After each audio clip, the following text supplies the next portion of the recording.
Will Larkins. I'm a 17-year-old junior at Winter Park High School, and I'm just like any other good student. I have good grades. I have a close group of friends. I'm the president of the Queer Student Union at my school, but I'm also gay and non-binary.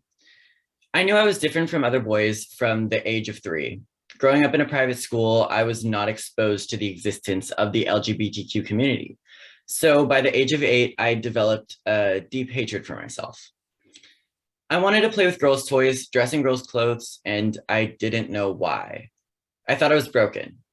Banning the discussion of LGBTQ people doesn't get rid of us. It just makes our lives harder.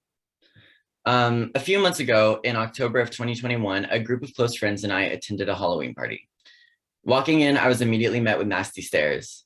I had been there for no longer than 10 minutes when a group of guys from my school and from surrounding schools circled me, shouting profanity and slurs, telling me to F-word kids and to F-word animals, telling me I'm going to hell and reducing my identity and existence to faggot.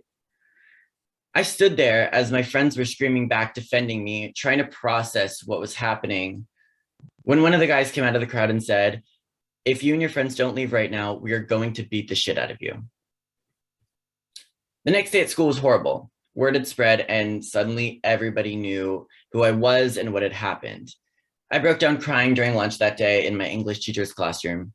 She comforted me, she hugged me. She let me know she'd experienced similar things being queer when she was my age. She told me it would get better and that she was here for me. She took care of me when the administration at my school looked the other way. If House Bill 1557 had been in policy at this time, my teacher would not have been able to talk to me about it. Schools should be a safe space for us because not everyone has a safe space at home. Did you know 40% of the homeless youth are queer and only 5% of the general population is?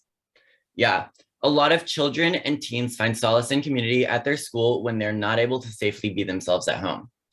In fact, one of my best friends was forced out of his home in early November for being trans. He stayed with me for a month.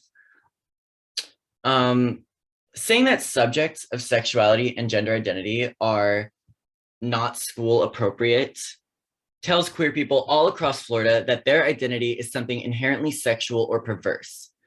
Queer teens are already 4 times more likely to commit suicide. Our rates of mental health issues, drug abuse, and self-harm are exponentially higher than our straight counterparts.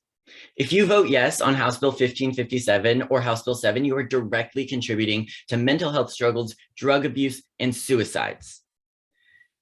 The queer youth will be forced back into the closet at school.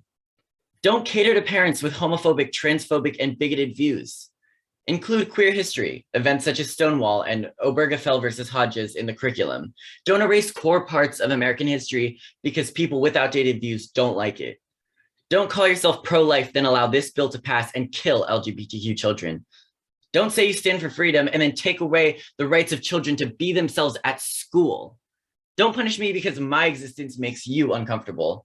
That's the most un-American thing ever. Vote no on House